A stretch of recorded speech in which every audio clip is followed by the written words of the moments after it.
And my mom, I remember getting me on the plane to Uganda, and there was a direct flight from Uganda to the United Kingdom. And I was under the impression my mom was coming with me the whole way. And we got to Uganda, and I remember waiting for the plane to board. We got to the gate, my mom stops, and she's like, "This is as far as I'm going." And I think that was my first true experience of like a fear of abandonment. Yeah. But more importantly, like the concept of loss. Yeah. You know, like the one person that nurtured me, and she like I felt like I'd been lied to as well. And I think she did it out of the fact that she realized that I'd be afraid to go. Yeah. She told me at the very beginning. Told you at the beginning, yeah. But also she was, I think, afraid to tell me because she was also having her own anxiety about it. Yeah, so she she didn't know how to delayed tell and you, delayed and and she's delayed and like, yeah. delayed. And it happened. And then hostess took me, and I think it's the first time I ever truly felt alone. Yeah. And I got I into could a imagine. plane. How old were you? I was 10.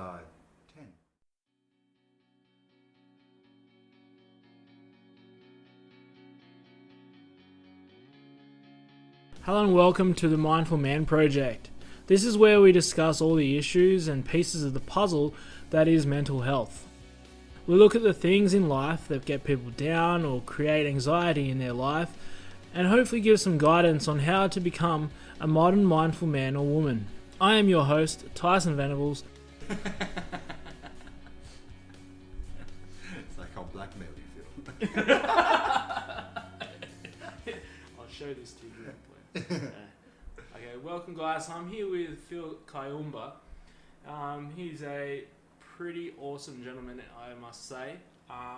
Phil and I have crossed paths a few times. Yoga teacher, all-round nice guy, single father, single dad, just literally just making people's faces light up wherever he comes to. Oh, thanks, brother. Since I met you, it's just been this infectious kind of like bromance. I think That's correct. I think I'd call it a bromance. Yeah. But even my girlfriend Emma, she's like, he's such a nice guy, and so I'm glad to have you on board and have you come on and have a chat today. Thanks, brother. Appreciate it. Yeah, it's been a long time actually that I've been wanting to come and hang out with you. Yeah. And yeah, Ernie, I remember the first time we met, we were at Warrior One. Yeah, it was the Kirtan at Kirtan. Warrior One, yeah. Yeah, and you know, we didn't speak for too long, but the conversation we had was of substance. And then we didn't see each other for a very long time, and then we ended up teaching together. Yeah. Like, how trippy is that? Yeah, I know. Like through that Lululemon event the other week, that was pretty cool. That was a fun. nice energy in the room, and Yeah. it was. Phil and I taught a public class for the Lululemon guys at Emporium for their closing party, Yeah. and did the vinyasa side of things, and then Phil jumped in and worked his magic with the yin side of things, and it just really worked well. I know, man. We didn't even plan it. No, we hadn't even contacted each other. It was like, No. what are you doing? It was like, let's just go with it. It's the resonance, man. Resonance. Bluetooth connection. Who needs 5G? That's right. Yeah, so tell everybody a bit about yourself. Where have you been? What have you been up to? So, like, probably a bit about me and where I come from is I originate from Rwanda, Yep. which is a small country in Central East Africa. I was born in Uganda, though, as I suppose you'd say a refugee, but my parents were born there as well. Mm-hmm. So, like, it had been kind of like generations and generations of Rwandans who had been born outside of Rwanda. All right. Yeah, so my parents were born there, I was born there, but then in 1990 my dad joined like a rebel movement that wanted to kind of go back to the country, and that meant that eventually would have to go back. So Rwanda had genocide, quote unquote. I refer to it as a civil war because that's my opinion. Yeah. Not many people where I come from, at least in Rwanda, not even my own parents would agree with that description. Mm-hmm. But I feel like it was that. Anyway, that aside, I went back to Rwanda after the war, and kind of just lived through, a period where things were quite tumultuous. But most of my infant and probably young life, I didn't have my dad around. Yep. So he was kind of like a bit of like a misnomer around the house. time, and my mom worked hard as well. So I kind of grew up being in Africa. You know, my parents could just afford the help, like people to help and raise me and my siblings. And so between '94 and 2000, I lived in Rwanda, went to school, and lived a fairly, good life because my dad, being in the military, was able to send me to decent schools, even in a somewhat difficult country, hence my use of English. Yeah, okay. So I started speaking English because my parents spoke English. Yep. So I've spoken English my whole life, but also had access to a good education and obviously my local language. So having multiple languages, I think, assisted me in many ways, and I'm grateful. So the lack of my parents was kind of counterweighed by what I was able to access. Able to access, yeah. Because a lot of people who don't have access to their parents also don't have access to shit. Yeah. You know? Yeah. So like I could kind of like things were off kilter in terms of like my emotional connection to my parents. Yep.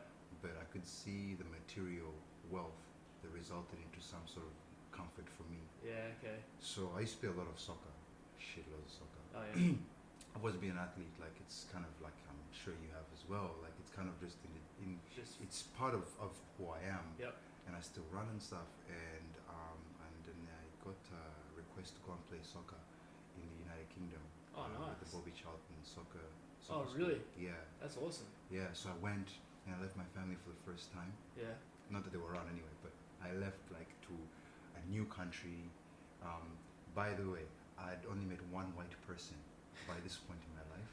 Yeah. Right. So I had no cultural understanding whatsoever, let alone having had the opportunity to touch or see blue eyes or long hair, any of that. You know, it was completely foreign and alien to me. Yeah. And my mom, I remember getting me on the plane to Uganda, and there was a direct flight from Uganda to the United Kingdom. And I was under the impression my mom was coming with me the whole way. And we got to Uganda, and I remember waiting for the plane to board. We got to the gate, my mom stops, and she's like, "This is as far as I'm going." And I think that was my first true experience of like a fear of abandonment. Yeah. But more importantly, like the concept of loss.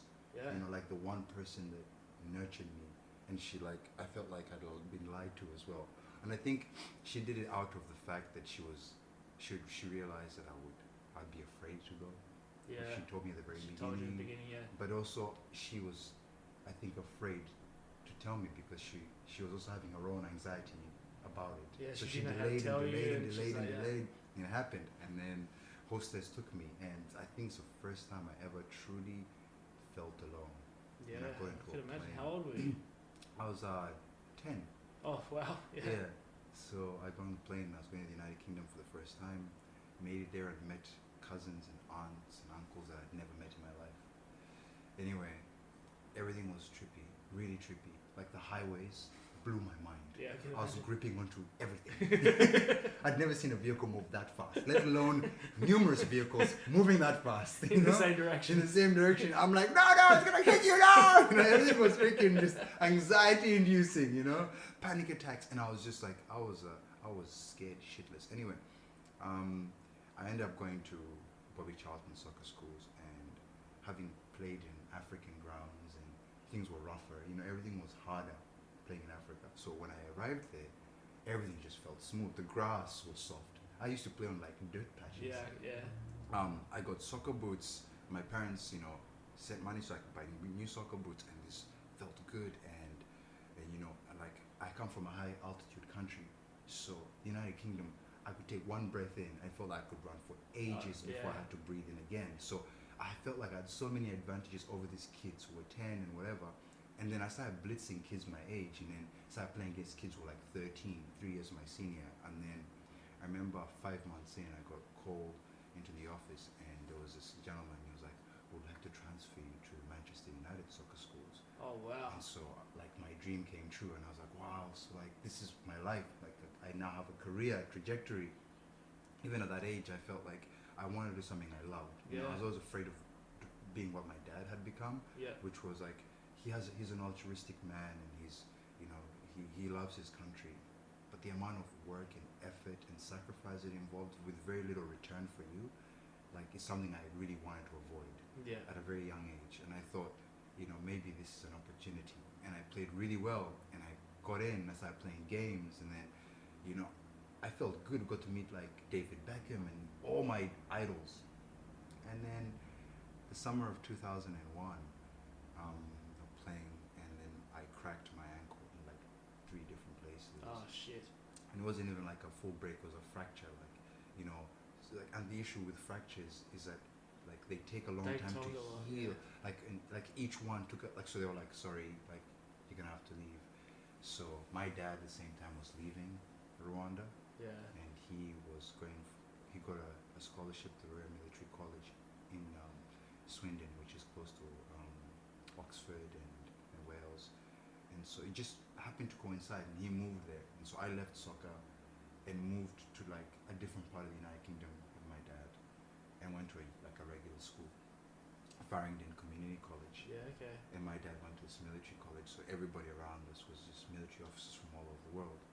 And I remember September 11th, when the Twin Towers came down. I was in the United Kingdom in the military mess kitchen, a Lord kitchen, a military mess, and I was standing there with all these soldiers having lunch, and I was waiting for my dad, and then they turned like this guy comes running in, turns the TV on, and you watch all these soldiers sit there going, "We're going to war," and I was sitting there as a kid who was like, 11, Yeah. just going, holy shit, Holy what shit. a moment. So I remember the moment 9/11 happened, and I was like in a military barracks in the United Kingdom when it happened. So my dad a year later finished, and then he sent me to a military school myself, Yeah, and right. a school with military background called Michael House in South Africa, and it was very militaristic in many ways. I picked up a lot of trauma from that school. Oh, did you? So much. But I also picked up a lot of lessons in hardship Yeah. and resilience, because everything about that school was about being tough. Everything that I now despise. Yeah. Yeah. Yeah. That I try to change in relation to men interacting with each other. Yeah. Notion of like male to male support, like emotional vulnerability and communication. That shit was completely shut down. Yeah. There's none of that. It's just like the old school Yeah. way of Be a strong guy. Don't cry. Don't cry. Don't express your emotions. Yeah. Don't be sad. Don't talk to me about that stuff. Pretty much. And so during that time, man, I hardly ever saw my dad again or my mom. And even though I just lived with him for a whole year, just me and him. And during that time, it was good and bad, and experienced a lot of shit because I'd never lived with him Oh, right. Yeah. Okay. ever until I was like 11, Yeah. and I got to live with him for a whole year. And I love him to bits, but I think watching his flaws informed me of what kind of man I wanted to be, but also what kind of man I didn't want to be. Yeah. Because got so many faces, all people, and when we portray them to our loved ones, especially children, they make a choice which ones to retain and which ones to reject. So I decided from that point on that I'd try and like be tough and all that kind of stuff. But I think inside I was always an empathetic, loving person. I've always been about warmth and love and caring. I don't like war and all that crap, even though I was born in it. Yeah. Anyway, I went to school and my family was all living together in Rwanda, but my dad was having a lot of issues with the president of Rwanda. Yeah. Right. Okay. So the president of Rwanda despised my father, because my father, amongst many other people in the Rwandan government, I don't want to polarize it and make it seem like he is some hero, because he's amongst many people who are part of the Rwandan politics, or he wasn't a politician, he was a military man, but the politicians, judges, who the current Rwandan president has murdered, like kicked out of the country, and I'll get to that in terms of my own life story. So at this point they were having issues, and that's why my father met me in the United Kingdom, because he was trying to distance himself from all the shit that was going on. Yeah. And so, having been the chief of staff, the very head of the military, he could have run a coup and taken over the country if he wanted. But that's not, he wants the opposite. He wants, and even as kids, he was always telling us, even as adults, be accountable for your actions. Be accountable. When you're given money, spend it appropriately. Be transparent. That's the kind of guy he is. And so he was trying to lead an African country and forge ahead. And that's the image that Rwanda has created, by the way. So our current president has created this image where he's like, an accountable human being. But under the table, he's murdering his own people, taking all the money into his own coffers, and redistributing it very poorly amongst his own family members and his cronies. And the reason why I say this, even though it endangers my family and myself, is because he's already hunting us as it is, and I'll get to that in a moment. So my father, at this point, was being moved into different posts in Rwanda, and while he was there, he'd be witch hunted, and our family started to become isolated from the elite of which we're part of, but just generally isolated. And people who supported my father's rhetoric in terms of accountability and fair voting and electoral, all these things that you need to be able to have a functional society. Anyone who agreed with him also had to back away, because in Rwanda, your association could get you killed too. Yeah. So in kind of like a panic, because the president was going, fuck, there's a lot of people who support this guy, and I can't just kill him or imprison him, because then I'll cause a lot of trouble. Mm-hmm. So his solution was to send him to India as the ambassador of Rwanda to India. At this point, I was living in South Africa on my own, and I go and visit my family. But then my dad called me and went back on holidays. Like, yep, I've been now made ambassador to India. And that was an isolation tactic. So what that meant is we take this man, put him as far away as possible, then we can start taking off all his supporters. Doing what we need to do here. Yeah, taking land and, essentially imprisoning the people that support his rhetoric, people who are, that's essentially what they did. Yeah. And so as soon as they did that, my dad was like, we're going to get you out of South Africa, you're moving to India. So I then left South Africa straight to India. Oh, yeah. And then moved to Delhi when I was 15. Oh, right. Yeah. So while I was there, complete culture shock again. Yeah, I can imagine. So like from the age of 10, every 2 to 3 years, I was constantly being introduced to a new culture. Yeah. And being introduced to it alone. Like alone, it wasn't like my mom and my dad in were an there. extreme way too. Yeah. It wasn't like, oh, here, would you like to go? It was like, that's where you're going, go. And go alone. So like I was constantly being thrown into shit that I didn't expect. But every time I came out of it, I'd be like, fuck, that was hard. But what can I take with me, just so that when this happens again, I have something in my backpack to help me in the next place. No matter how bad it was, that's what I'd say. I'd be like, no matter how small it was, I try to take something. So it's like, so good having that self-awareness and knowing to do something like that at such a young age as well. It's just like, how am I going to bolster my survival tech? There's like a survival kit. That's right. Yeah. And that's, I think, for me, what happens with people is when you're alone, you either become like fond of solitude or you become lonely. Yeah, okay. And I think that's where the spiral can either go up or go down. So in your mind, if you choose, and it can happen at any point in your life, like you could be going down the spiral of I'm lonely, and then have a eureka moment in your life where you realize, no, actually I can find solitude, and that's okay. I can have moments where I'm alone, but I'm actually not lonely because I have myself. Yes. And, like I have myself to learn about, because you can see and go, yesterday, what did I do? And then even on the most minute options, like what time did I wake up? Did I feel grumpy? Okay, why did I feel grumpy? And you can have times like this to be able to assess who you are as a person, as opposed to what you are or what you do. And there's a fine difference between what you are, because you're a human being, there's all that shit, but then who you are is beyond being a human being. Exactly. Yeah. And of course, most people associate with who they are or what they are with what they do. Yeah. So there's that. And what they own. That's right. Yeah. That's right. So that there's that four-way confusion, which can be very murky. And for me, luckily, I made that trajectory where I was like, I'm gonna encounter shit situations my whole life. Like there's no way I can get away from it. Clearly, based on my history, if this is gonna be my life, I need to find comfort within it, right? Yeah. But more importantly, I realized that I had cousins and people in my life that had less than me. So even though my dad was an important person and we were getting moved around and we felt isolated and so on, I realized there were cousins I had who were, my mom's brothers and sisters, who my dad and parents helped a lot, but who didn't have the same access to shit that I did. So how did I have any form of how could I have any form of arrogance and go, oh, my life's so hard, because I'd physically witnessed my own family members who were going through hard as shit. Yeah. Yeah. you know. So anyway, before I digress, we moved to India, and we get there, and it's just us, literally just mom, dad, me, and my three siblings. So it's me, my two brothers, and my sister. And while we're there, we got really close as siblings. But I felt like a huge divide between me and my siblings because my siblings had been around my parents their whole life. Yeah. Okay. So you're the one who was. I was always far away. Yeah. I was always a guy, like my siblings often remember, like saying bye to me at the airport to go back to South Africa after I'd come back from the summer, and they'd be crying. That's their memories of me. Mm-hmm. So like, if you were to ask them how far back they remember living with them, it would be hard to remember very many details for them because they were really young. Mm-hmm. Except for when we lived together in India. That's when they really like They knew. remember. Those are the visceral reminders, and I could be wrong. Yeah.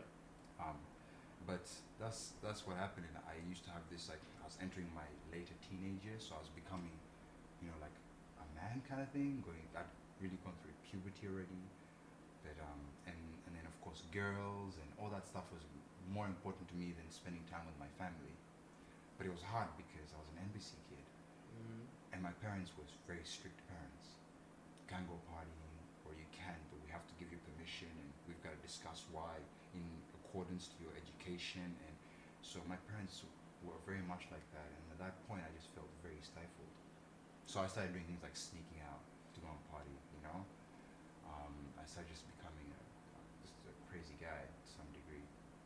And then in my second last, I think 2005 December, we had a discussion with my dad, and he made it clear that the president was well and truly out to get him. Like he was just gonna try and find a way to fuck shit up, because my dad had a farm that he'd bought in Rwanda, and that had been taken from us. And he had fond memories from when I was a child, because my dad was a cattle keeper, and he wanted to retire and just become a dairy farmer because he loves cattle. And they took that, and then I remember going back to Rwanda for the last time in 2008. I'd been here because I got to come to the Trobe for university. So in 2005, my dad told me that I just entered survival mode. I was like, fuck, okay, I've got to start studying like super hard. Yeah.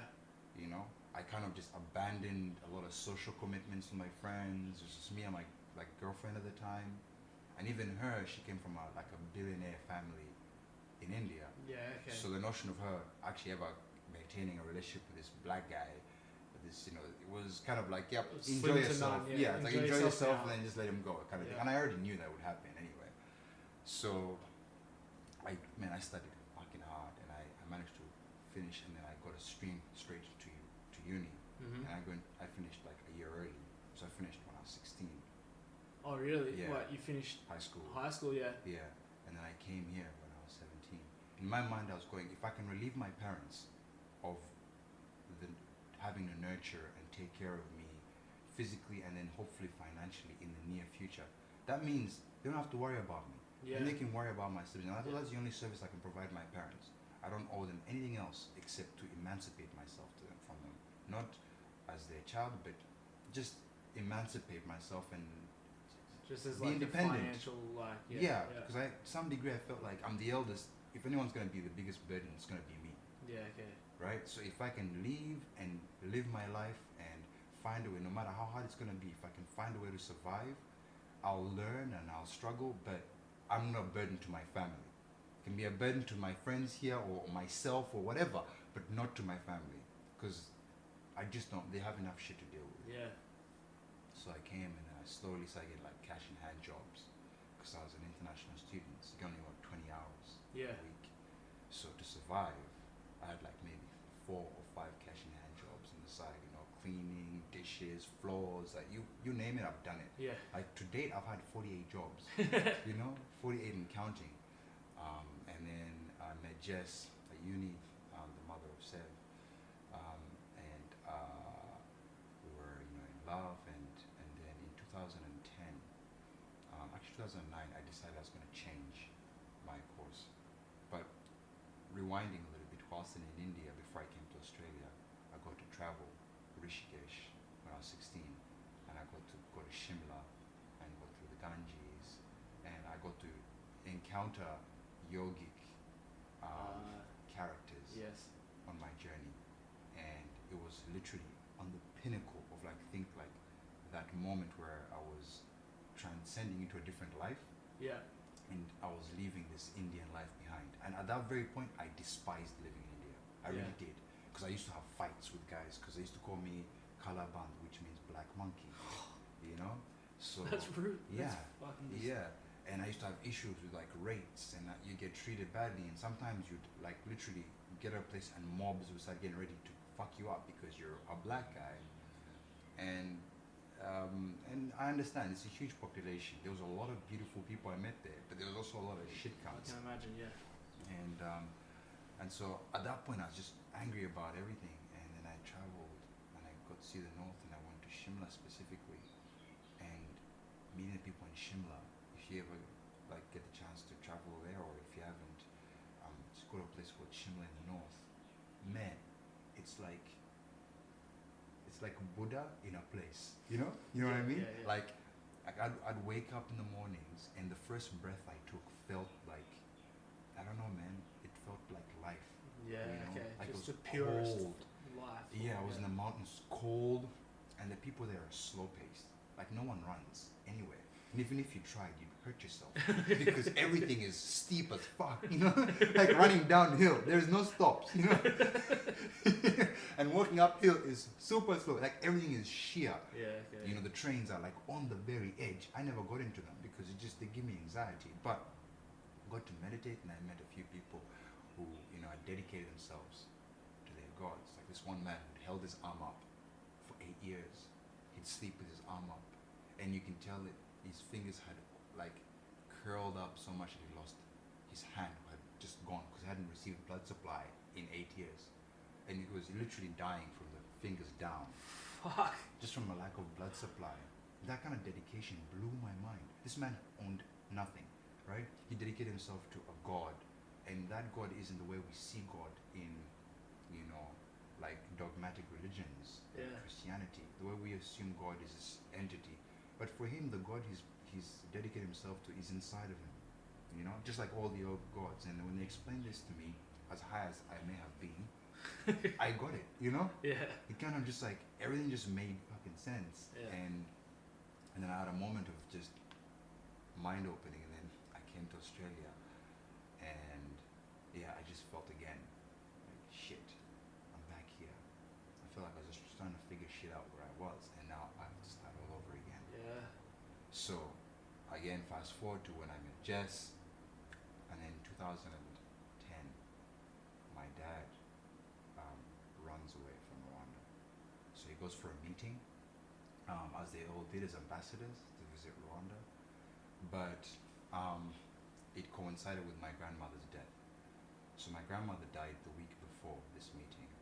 Yeah, So my right. dad actually called me to tell me your grandmom's dead, and I wouldn't be able to go and bury her.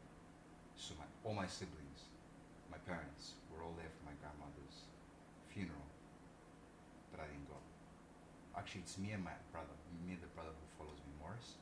He was in the US, so he ended up going to the US. I had to come here. So my parents were trying to export us because they were anticipating the shit, you know? Yeah, I just wanted to like make sure you guys are all over the place. Yeah. Yeah. And my two youngest siblings really bore the brunt of this shit. Yeah. Like they truly experienced it. Mark and Fiola experienced some serious trauma, but they're still such a stand-up human beings despite having all gone through that shit. Anyway, my dad went to bury my grandmother, and then my mom and my siblings left to go back to India, and they left him to stay for the meeting. And at that point, the president took the opportunity to take a dig at him. They called him at a meeting. They're like, "How do you feel about the fact that, you know, officials didn't come to your mother's funeral, you know? And how dare you speak up against the president? Write an apology to him about having spoken against him, and this is what you're going to say verbatim." This is how they do things in Rwanda. Yeah, right. Right? My dad was like, "Oh yeah, okay, sure, no problem, I'll do that." Realizing that if he didn't agree, they would He take him. wasn't walking He wasn't out. leaving that building. Yeah. So he agreed, went back home to our home in Rwanda, and he sat down and called my mother. I'm gonna go. Like, what do you think we should do? My mom, clearly at that point, I'm not sure what the conversation was had, but in the end, my father decided to leave with a wallet in his pants. And the day he left that house is the day everything we owned was left. Like all my medals from Manchester United, all my like most of our baby pictures, you name anything that you hold any form of value to was gone. Yeah. So he left. Just had to walk. Literally. So he got in a car. He told his driver that he was going across the border to do some shady business, just so that, the driver wouldn't be able to rat him out if the driver had been recruited by the government as well. So my dad had been in intelligence and was very clever at making sure that, in case somebody who knew, and this actually becomes relevant later as well, Yeah. the fact that he refrained from telling this man what he was doing. They went to the border, and the driver drove through the border. My dad swam across the river, and this river is a serious river. Like, it divides two countries for a reason. Yeah.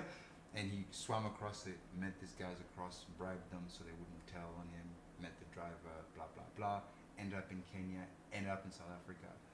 And then a few days later, I get messages on Facebook from people that I know back home going, dude, what the hell's going on? Your dad's left, and he's run away. I'm like, what? And then I couldn't access my sister, my brother, my mom. And I started I got a message from my call from my mom, and she's like, things are dire here. So the guy who was in charge, who had they left the charge in India, locked my siblings and my mom inside the house, the embassy house. And then he bribed some cops to keep them there. And then when they would drive out, they'd come and search their cars to try and get shit out. And when the Indian government found out about it, it was like, what the fuck are you doing? And then came and literally allowed my family to leave. Yeah. And they were harboring in the embassy of Honduras. So the embassy of Honduras kind of took them in because they had nowhere else to go. So my mom and my younger siblings, and then the embassy took their passports in a foreign country, based on the orders by the president. Yeah. So now my siblings were in India, my mom with no passports to leave or go anywhere. It's like, what kind of country does that? Yeah. And then they started trying to organize to find a way to find my dad in South Africa. All the while I'm here, none the wiser. It's going like, what the fuck's going on with my family? What the hell's going on? And some of these things I swear, because the emphasis just can't be overemphasized, just how intense the stuff is when I think about it, and some of the anger it brings out. Yeah, I can imagine. But my siblings, somehow my mom managed to find their way to my dad, like one country to another, kind of country hopping, Botswana, whatever. And then 6 months later, they'd been with my dad, and then my dad got shot. It's an assassination attempt on him. But in that interim period, while I was at uni, Jess told me she was pregnant. Oh, no. And then... Well, not no, but this is it pretty all much hit at once, yeah. And then that same week, the government of Rwanda cancelled my passport, which made my student visa here, void.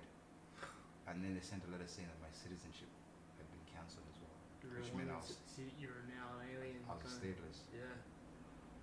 So I'm gonna be a dad. This is my last year of uni, which is probably the hardest year of uni. And I now have to deal with like the fact that I don't have a country, and that my education is now being tarnished by the fact that I don't have a visa. So as soon as my visa became tarnished, it told Latrobe through immigration to stop my enrollment, and then they've seized my ability to access learning management systems online, so I couldn't even study anymore. So now I had to deal with that, all that shit at once. And I was just overwhelmed. I was like, what's going on? And then 3 months later, my dad gets shot. And I find out on Facebook again. I come from work, having worked I think it was a 13-hour shift or something in the back of a kitchen. Come back smelling like kitchen filters. And grotty. Gross, yeah. And I open the computer and the Facebook pops up. It's like, oh man, I'm sorry about your dad. I'm sorry. It's all these people telling, because all these reports had come out that he'd been shot, but no confirmation as to whether he was alive or dead. Oh, okay, yeah. So at this point, I was like this close to going. I'm gonna pack my shit up, and I'm gonna go to Rwanda, or go to Congo and join a rebel movement. Yeah. Because at that point, I thought my dad was dead, my mom was dead, my siblings were dead. I just thought if I'd lost my family, What else is there? I'm just gonna go and kill shit. You know, I'm just gonna find a way to kill this man because he's killed everything I love. Yeah. So I was that day, man, I can't explain how angry I was. So I just decided I can't do this. I just went straight to the bottle and bought like a 2-liter bottle of scotch, sat on my porch and just smashed the whole thing over the course of like 5-6 hours. Fuck. You know, and just sat there just like completely lost what to do with my life. And the money I'd spent on that bottle, it's not like I had much, you know? So I just kind of decided my priority now was going to be, like, while I started drinking, I decided my priority was now going to be my coming child. Like, at this point, Jess also hadn't really made a decision, because when she said I'm pregnant, I said, it's your body. Yeah. I made the mistake of ejaculating inside of you. And now, my decision has already been made, right? There's nothing I can do about that. Now, the like, essentially, the last bit of this is truly up to you. It's your body. You have to carry this child, you know? But more importantly, I can't tell you yes or no. It's your choice to say no. It's your choice to say yes. But you need to think about it. I've already said yes by having had sex. That's what happens as a guy. Yeah. If you don't have contraception and the woman becomes pregnant, you have already said yes to having a child. It's that simple. Yeah. The rest is now up to her. If you're inside going, I don't really want a child, just hope that she chooses not to have one. But if she chooses to, you better gear up and Yeah. fucking support her. Step up. Yeah. So I thought I've done this. I have to really like be here. Even though at that point our relationship was topsy turvy because, you know, she's going through a lot of mental health challenges even before she had a child. And for me, her mental health challenges weren't like a no-go thing. Just because I met somebody, I didn't assume the person I fell in love with was going to be exactly the same person. Yeah. I was going to learn shit about them I didn't like. I was going to figure out their struggles. My job was to support them. Not to live for them, but to support them. Yeah. And to be okay with whatever shit that comes up. But got to a point where I felt like, you know, relatively, the shit I was going through, her family was really unsupportive. Really, really unsupportive. Like, with the exception of helping their daughter with their child. But, like, with me, it was always very, have you got a job? Have you got your shit? You know, it's always like, don't fuck with our daughter. Don't leave her. It was never supportive. Mm-hmm. So, Sevi was born 11th of June 2011. A year later, I graduated. Like, I managed to get like a bridging visa. Good.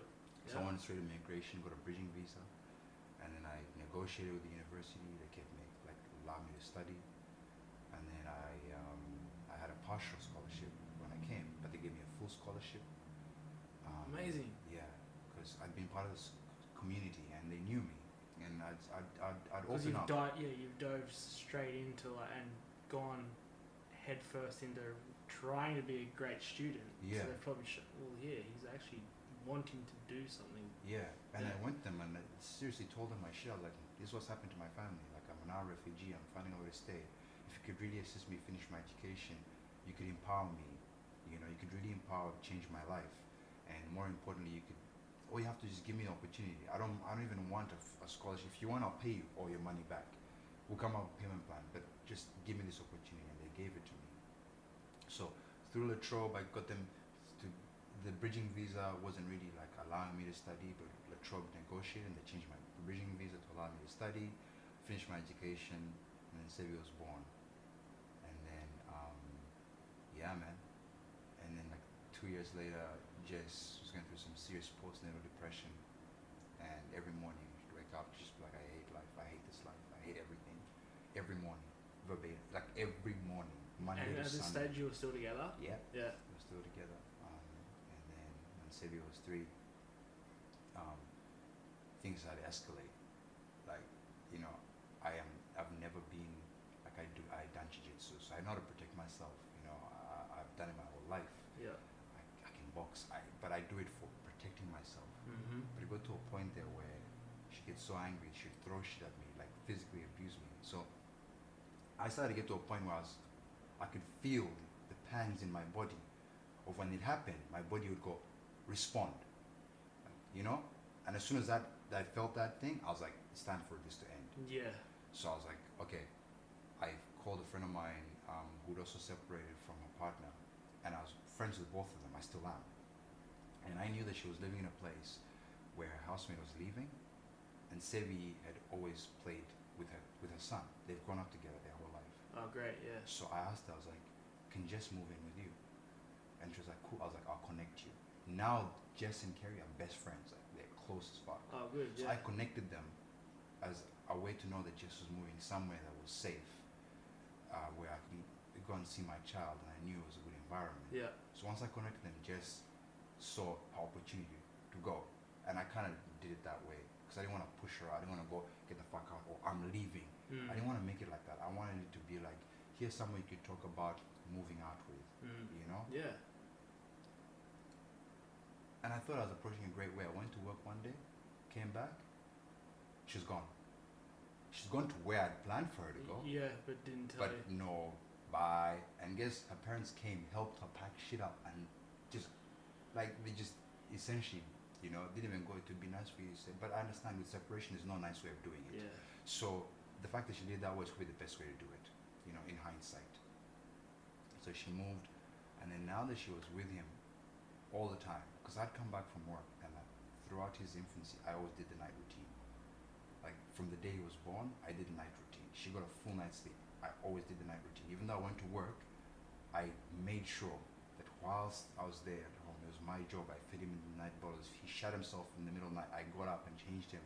Yeah. If he was gassy, I stayed up and burped him. Like, you name it. I just wanted to have a connection with my son. Yeah. That wasn't based on language. It was based on like something beyond we can't understand. Bond, yeah. Energy, yeah. physical bond, and sure enough, it worked because now we're really close physically. Like, we hug each other, we kiss each other, and you can see he loves that. That's so and so good, do yeah. I. I see some of those, the Instagram videos and stuff you put up, and Yeah. it's just like you can see that love and the bond between you, and it's so good. Yeah, you know, it makes a lot of things easier. And then 2 years ago, you know, we started talking. I was like, you know, and we'd spoken before when Sevi was born that when he came of age, when he got to around school, whatever, she'd go back to work, and I would ramp down the amount of work I was doing and become a full-time parent. But even before that, I couldn't work well because I'd be at work and then she'd coach me, I'm going through a shit, whatever, and I'd have to leave work and come home. Yeah, okay. So between Sevi's 1 and 3, I was the worst worker. The worst. You call any of my employers during that period of time, Phil took days off. Phil used to leave early. Phil used to, like, and something I didn't want, I needed the money. Yeah. But I couldn't do work without, you know, getting a call or a text about how hard it was to be a mother and how hard she couldn't do it and how she's like about to leave the house. In fact, one time she left. I went to see a friend when Sevi was like 2.5. You know, she left to go to Queensland to see a friend for like 3 weeks, and I was left with a 2.5-year-old, you know. Yeah. So and I knew how to cater for him, but I was doing it on my own, you know. Mm-hmm. And I just, like, I think that moment is when I realized, like, this wasn't gonna be a dual kind of parenting situation. She's a great parent when she feels, but then she has moments where her mental health makes it difficult for her to do that. And yeah. I don't want to polarize and say she's a shit person. Don't get me wrong, there are things I don't agree with her. Yeah. But the difficulties she's encountered are due to mental health challenges. Yeah. Not out of lack of trying. It's just the way her brain is. And that inadvertently caused a lot of hardship for me, and for Sevi mostly, I think. And then when Sevi 2 years ago, I said, okay, I used to practice yoga all the time, so I meditated. I did a lot of meditating since I was like 16 when I went to Shimla. Yeah. But asana wasn't a thing. I did a lot of calisthenics, mm-hmm. a lot of running, a lot of futsal. But I was missing something mindful. Even my meditation was very baseline meditation. Yeah. You know? Just like kind of close your eyes. You can still hear shit, distracted. You know, you're not really in yourself, in your body. You know. Yep. And then I had I was working for Australian Unity, private health insurance. Oh yeah. Okay. Yep. And man, I hated my job. I hated my job so much. I loved the people I worked with, but I hated telling somebody who'd been paying insurance premiums for 35 years that we couldn't help them with a knee reconstruction. They'd paid us hundreds of thousands of dollars, which if we'd simply put in a savings account, could pay for their knee 6 times over. Yeah. Right? But because they put trust in the organization, you know, Yeah. they wouldn't read the in and out They of wouldn't their, read of the their fi- stuff, the fine print. the fine print, and they would see, oh, your knee reconstruction is included in your cover, but then there's so much more to just knee reconstruction. Yes. There is other things, like they don't tell you about the metal they're going to put in your knee. Is that covered? They're going to tell you whether the doctor, if he's has an association with the insurance company. So there's so many levels that guarantee you full cover on that knee reconstruction. Every second person I spoke to literally would just be like, what the fuck? Like, what's the point of this? With the exception of going to get some dental work done, or maybe to go and get like your eyebrows waxed or some crazy stupid shit like a massage. Yeah. Very stupid, simple stuff. And it's not stupid because it's all useful. Yeah. When it comes to the But real when you actually nitty-gritty, really need it, yeah. people really didn't get what they required. They end up with more out-of-pocket costs, and I just felt like a guilty cunt. You know, I felt bad. Yeah, you like the devil's advocate. Yeah. Almost, yeah. And I just felt really horrible, and you know, I just received messages about how Sylvia was so difficult for her, and I just like I can't win on either end. Yeah. So one day, man, I had like an existential experience I went into. So at this point, I'd been doing asana. I'd been doing asana at Australian Yoga Academy, Yep. and I'd been taken there by Rachel Goldenberg. Okay, yeah. She's my partner. Your partner, yeah. And she loves her yoga. Strong yogi, you know? Yeah. And I met her and we were doing yoga together. She encouraged me to go with her, and she knew I'd done yoga before. But as soon as I going with her, I'm going to these like yoga shalas here in Australia, I started to realize how some of them were like quite opulent compared to the ones I'd experienced Yeah. in India, you know? And I was like, wow, smells nice, looks very, I feel quite poor being here, Yeah. you know? Yeah. And I was quite poor. And I'd be around, again, I get that complex of feeling inadequate inside the yoga studio. Yeah. But then some people, some of the teachers that I met, now I mention them, like, I have like Ari Markman, who now Yeah, Ari's has- amazing, yeah. has that yoga space. And then you have Dominique, who was, you know, a great like supporter when it came to like learning how yoga works in the body. You know, she's such a like anatomically and like cues and shit. She's a master. Yeah. You have like Tommy Kendi. Yeah, Tommy's the man. Man, he's the such man. Such a dude, eh? You know, you know, he's just amazing. Yeah. You have Joe Buick, and you have Karina Smith. You have like Jody. You have Jody.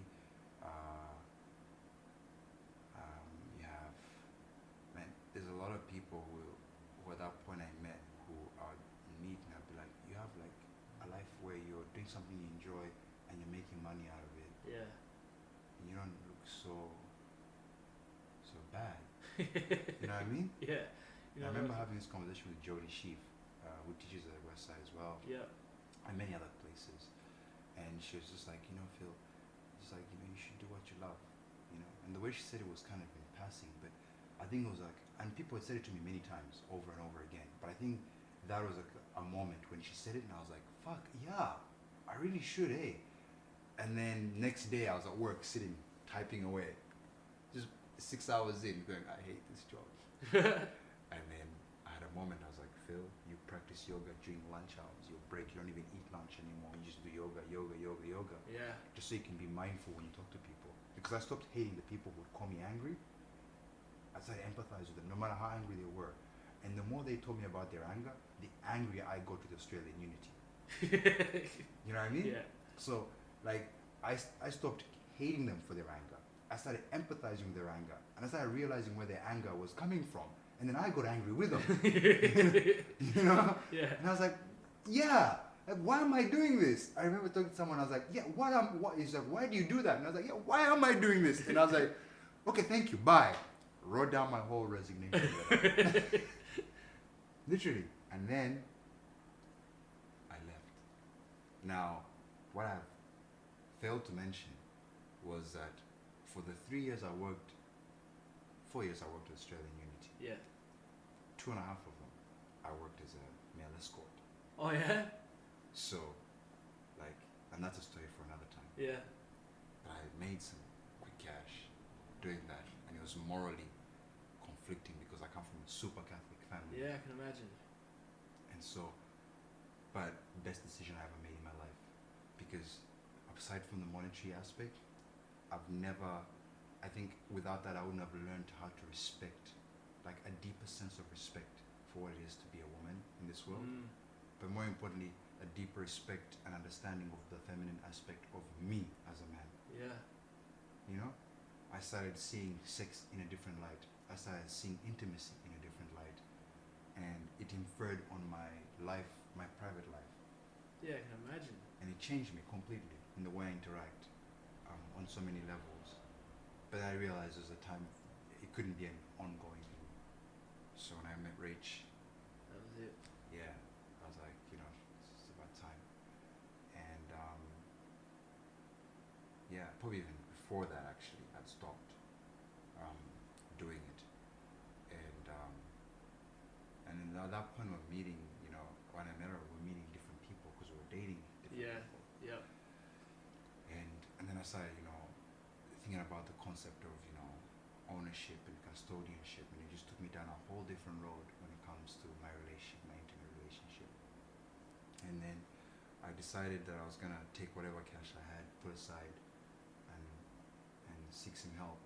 So there was a lady who I'd met through, and I will hold her name, but a lady I'd met through this escorting stuff, Yeah. and she was such a kind lady, and she'd, you know, told me, when I'd spoken to her, she's like, what are your dreams? What do you want to do besides? And I told her I want to be a yoga teacher, and she was like, if you really ever want to do it, I can try and help you out. Yep.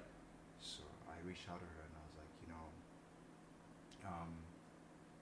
is there advice you can give me in relation to, you know, like how I can procure like funds and all that? She was like, oh, you know what, I can lend it to you, but you've got to make sure that you really want to do this. I was like, okay, maybe I don't want to be indebted to somebody after all. So she sent me a check without like me knowing, and then she like went, you can take it, you can leave it. So I paid for my Teacher my training. teacher training, Yeah. and then did it all, and then paid her back. Good. Yeah. But while I was doing my teacher training, like I just felt so overwhelmed because I was thinking like, have I made the right decision? Yeah. Because during this time, Did you leave your job? Yeah, Yeah. So you left your job to do the teacher training. Yeah. Yeah. I'd said just normal, Yeah. and I'd put a lot of money It's aside. funny how many yogis do that too, don't they? They Yeah. go, I'm done with this. Yeah. I'm done with this job. I'm gonna go do my yoga teacher training, and then get partway through and you go, What? oh Have fuck, I what have I done? Pretty much. Yeah, I But- was kind of the same thing. Like I was working for Lululemon. I'm like, no, I'm making space for this yoga teacher training. I'm leaving. Yeah. I'm gonna do it, and then I'm going, Oh, oh no. fuck, what have I done? And then you finish and you're like, I'm not actually going to be able to be a full-time yoga teacher That's straight right. off the bat. Yeah. What the fuck am I doing? What am I doing? Yeah. Yeah. Hey guys, I can I have my Can I job go back for just a little bit That's until I right. get my feet? when it's convenient for me. Yeah, man. So it was really interesting. I gave that up, but I had put quite a bit of money aside. I spent it all. Spent it all, like, you know, trying to upkeep, but then I spent it all with like, well, actually I spent it later because I was at teacher training, and during my teacher training I was homeless for about 5 months. Nobody knew. Yeah, right. Yeah. So like the place I was staying at, like the roof was coming apart. Like it's like, for me, everything that was intense happens in like 4s or 5s. It doesn't happen. It doesn't just happen like in one. threes. No, It's 4s or and 5s. You know, for me it was like the house that I was living in had like an issue, so I had to leave. So I left it with no plan of moving anywhere else, and I was living in my car at this point. And so every day I'd be at Jess's, and I get to see Sebi every day. But then I'd be like, I'm leaving now to go home or to go and stay somewhere. But actually, like, I'd drive around the corner Drive around the corner and just get in the crash back seat. And then, yeah, for about 4 or 5 months I was homeless. and no one in my life knew. I'd meet people like at cafes, and they're like, "Hey, Bill," like this, and I'd be like, "Cool, I'll see you next time," and I'd leave, get in my car, go park it like by the beach or something for the night, and then pass out. Yeah. So, and then go to their place and be like, "Hey, yeah, could I like take a shower?" And they'd be like, "Yeah, sure," and I'd take a shower, and then nobody knew any. Nobody was clicking on Nobody that. knew. And then, yeah, and then I lived with a friend of mine in a share house for another 6 months, because my teacher training was a year. And then, yeah, I finished. And then, but during that whole time, I was so dedicated to it. I used to teach friends. I used to teach. Like every time they give an opportunity in class, I would teach. I'd do my best. And I started to realize, man, I was actually made for this. Yeah. So I realized that like holding space for people is what I was meant for, you know? Yeah. Because I realized it's about cultivating their energy. It's not about me. Yeah. You know, all I am is like going, or here's a hole, or here's a space, or here's a whatever. I'm going to keep it safe for you. I'm going to be the outlooker. I'm going to be the person who maintains the environment for you. Trust me, and allow yourself to sink into your body and your mind. And whenever I see people for me who listen to themselves, like if I'm getting to Warrior 2 and somebody goes, fuck that, and gets into child's pose, I love those people. Yeah. Those people really inspire me. Or like, okay, now get into side angle, and then, you know, place your forearm on your thigh, and then somebody goes, fuck that, I'm binding, and I'm going to try and balance it. Yeah. On either side of the scale, when somebody knows what their internal landscape requires, you know they're practicing yoga. Absolutely. And it's like the practitioner that you can see who knows that they can do bird of paradise. That's right. But then the day that you see them, you go extended side angle, full blind, and then they just take it back.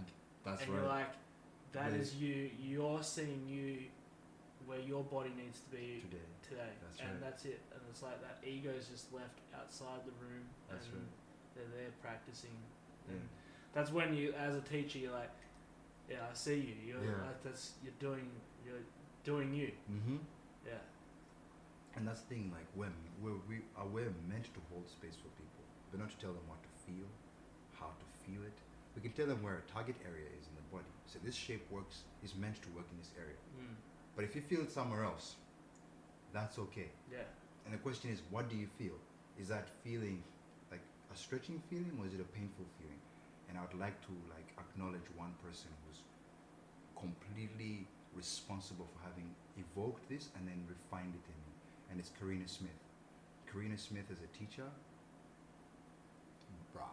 Where does Karina teach at? I'm a fanboy of Yeah. Karina. Like, I just finished another 50 hours with her. Yeah, you were doing an anatomy. Anatomy, yeah, functional anatomy and yin.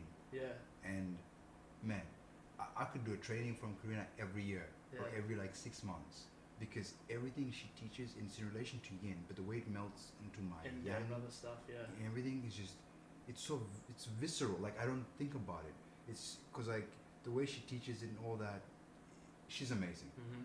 And I've now taken a different path with it. And then to further that, you have Joe Buick with her trauma-informed yoga. Yeah. Like the most supportive human being you can meet, and so so wise, you know, and everything she does in relation to creating community. So every person that I've encountered so far in this industry that I've gone, I gravitate to you, are people not only who've given me a hand up, but are people who have given me wisdom, who have given me a career, who have given me options, have given me time with my kid. Because even though I work 7 days a week at this point, because to curate your hours as a yoga teacher, you've got to work a while. Monday to Friday, yeah. No, you work Monday to Sunday. People go, oh, you're home at 10 a.m. Like, yeah, I am, but there's invoicing, there's all that shit you got to do as a yoga teacher that's outside of just the teaching the yoga. There's planning a class. But what I'm grateful for is that even if I'm walking to a class at whatever time, or I'm coming home in the dead of night, I never feel that sense of dread. Yeah. Never once. Even if I'm sick, even if I've had a shitty day with Sevi and he's being a difficult child, even if I've no money, my bills are overdue or whatever, I go into that space and I hold space for other people, and I feel like a better person. I feel good inside my own body, my mind, you know, realizing that I can leave my shit outside the door. We can all leave the shit outside the door, and share 60 minutes together. Yeah. You know? It's like I had a class yesterday. It was the same thing. Before class, I was just like, I opened up to Emma with some stuff that's been happening with myself, and then, fuck, how am I going to do this class? Yeah. And as soon as I stepped in there, it was just like me holding space for those people and feeding off their energy and absorbing their energy and allowing them then to feel the energy that I was giving back out. That's it. It just changed it. Like I walked back out of that room and I was like, what problems? Exactly. Because it's like I wasn't even practicing. I was just leading the class, and you're just like, this practice of yoga, whether you're teaching it or doing it yourself, is just magical. Once you're in the moment. I have a question for you, actually. Yeah. Even though it's supposed to be the other way around, but I'm wondering, what is it like for me also, like obviously having a partner who does yoga. You're both yogis. Yeah. Like, how do you find that? I've found it's like no other relationship that I've ever had. It's pretty special because, like, obviously you probably know yourself. Yeah. Your partner, they're a little bit more in tune with so many, and like Emma's been practicing yoga for like an eternity. Yeah. So she's really in tune with a lot of, and she's quite wise as a yogi and everything, and so I'm learning a lot of her. Yeah. But then it's also emotionally we can connect, I feel, at a deeper level, and we both see each other where we're at, rather than I've had relationships where the other partner hasn't meditated or done yoga or hasn't been as active, and it's very surface level. Yeah. But I feel with this relationship, especially with because we've got a more deeper understanding of the emotional body rather than just the physical. That's right. I think it's pretty special. Yeah. What about you? Yeah, man. I find the concept of discussing yoga can be a connecting thing, but it can also be a polarizing thing. Yeah. And I want to actually touch on it about being a man in this industry. Yeah. Yeah. Because we get on so many levels unfair advantages. Yeah. And that's just out of some of the. It's an unfortunate consequence of a somewhat female saturated industry. Yeah. And it's because women gravitate to yoga because it's good for the mind, it's good for the body, and women in general are more mature than most men. Yeah. Right, in terms of what they need. Yeah. And the willingness to access it, you know? Mm-hmm. But one thing I've found in this industry, having looked for work, you know, because Rachel has a much stronger practice than I do. Yeah. Rachel has finished before I did. She's got more experience than I do. Yeah. Rachel has, if you say on paper or even in practice, if there was a job interview for something, with the exception of the fact that I play a drum, it's the exception that I'm a different person, she should deserve. Yeah, if you took the names out of it, she should deserve any job we go for. Yeah. But often, I've been offered jobs these people have no idea how I practice, how I teach, how I communicate, or any of these things. I know, right? Yeah. But because they need more men, and they assume that having a man in the industry or in the studio would attract, and it does. Don't get me wrong. Where I teach, more men come. Yeah. Because I gravitate to going, hey man, I'm an emotional man. I'm here, I'll give you a cuddle. Like every man walks in, no matter how tough they look, I'm like, give me a bloody cuddle. None of this macho shit around me because it doesn't work for me. And if you bring it, I'll break it down. Yeah. So that's who I am, and I enjoy that. That's how I want to make more men come to yoga. Yeah.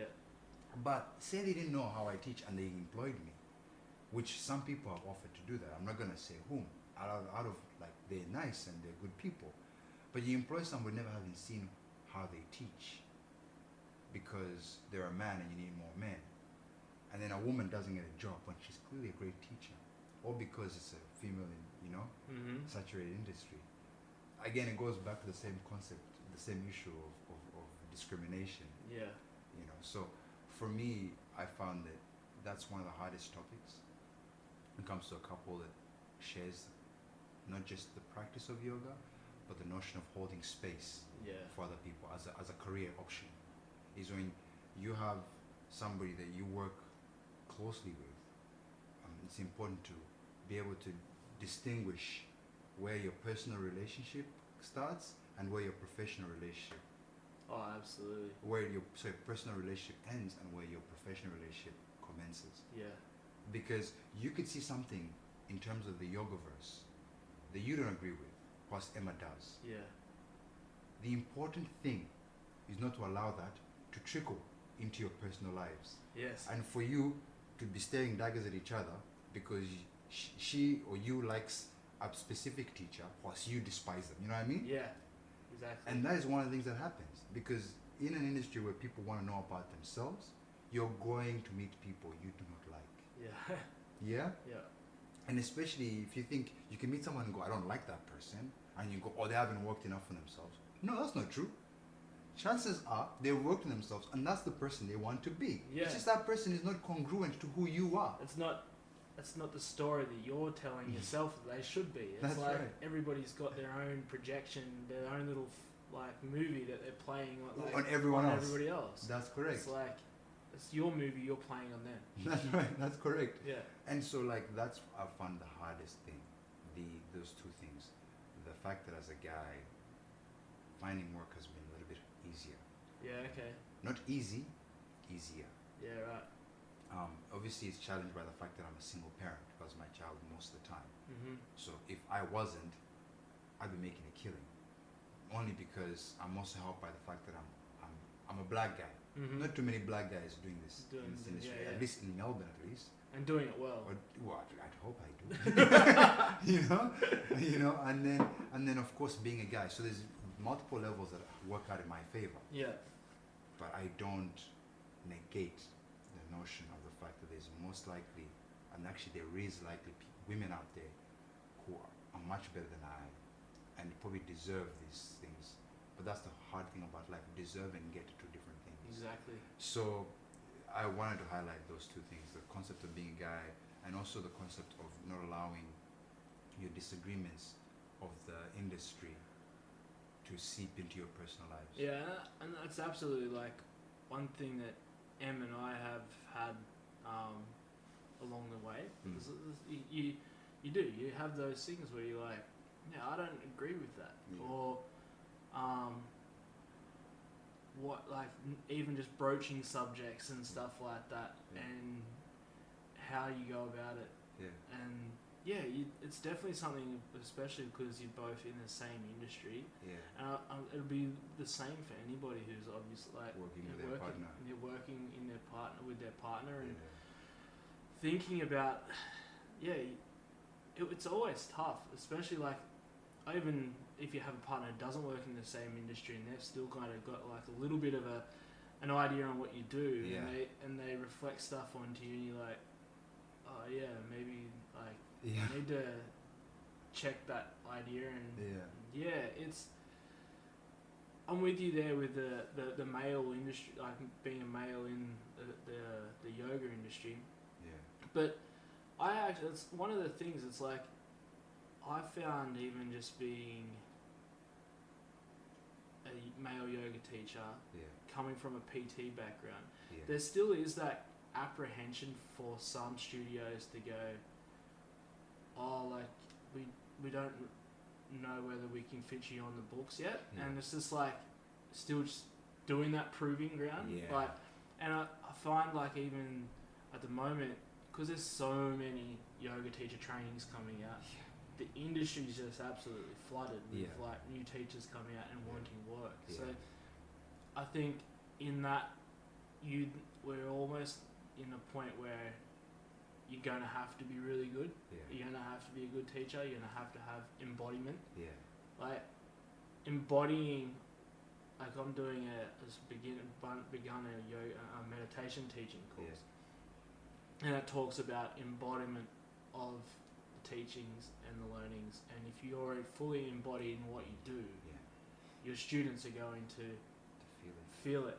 And if you can take that and embody your teaching as a yoga teacher and actually embody it and learn as much as you can and become a sponge, and then allow that to flow out into your classes, then that's when your classes become extra special, and that's when people start coming to your classes, and your classes are waitlisted.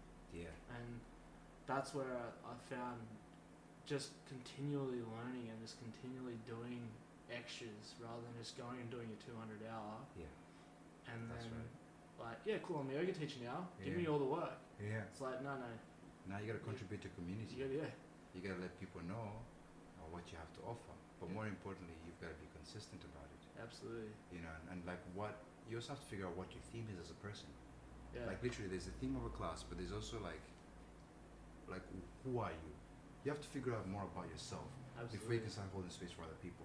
Like I know who I am. I'm a person who wants to further the notion of empathy in this world. We think we have enough of it. We don't. Yeah. The second thing is I want to, champion the concept of self-love, remembering that every single person that's ever existed and will ever exist is unique in their own way. Yeah. Like literally, there will never be another Tyson. There never has been. You know, even if you had a twin, you'd be completely different. Really different, yeah. You know, unlike Rachel Goldenberg, my partner, she has 2 twins, Toby and Miles, one Tyler, and they're both such beautiful kids. Yeah. Complete polar opposites. They're twins, identical twins, and they love each other, and they do things that are clearly twinny, like where they do things that are very similar. But in character, in person, they're 2 completely opposing people. And I've taught them both yoga.